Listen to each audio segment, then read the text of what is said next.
If you're tired of making sandwiches and casseroles out of your Thanksgiving leftovers, this recipe is for you. All you're going to need to make these hand pies is your take-home plate, a quarter cup of milk, an egg, and a package of store-bought pie crust.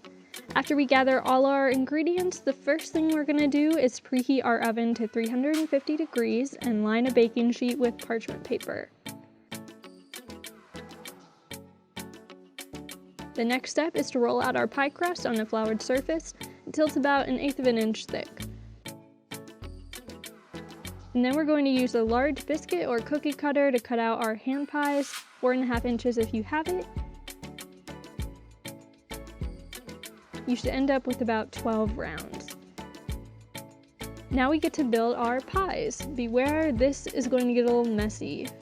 First, we'll take the mashed potatoes and spread that in an even layer on half of each round, leaving a 1/4 inch border around the edge so we can close the pies when we're done. We'll top that with about a tablespoon of stuffing and turkey.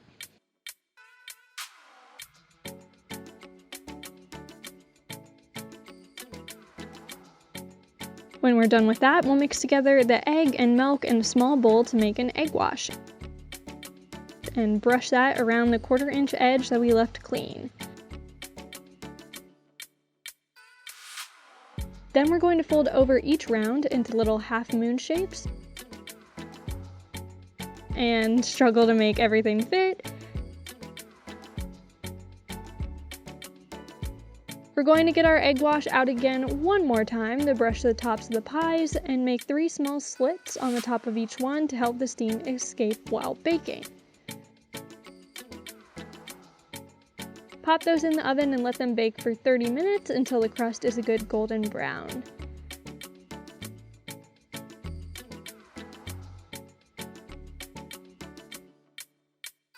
And there you have it, Thanksgiving hand pies. Super easy to grab one throughout the day to snack on. If you have cranberry sauce or gravy laying around, you can use that as a dipping sauce as well. The full recipe is in the description for you.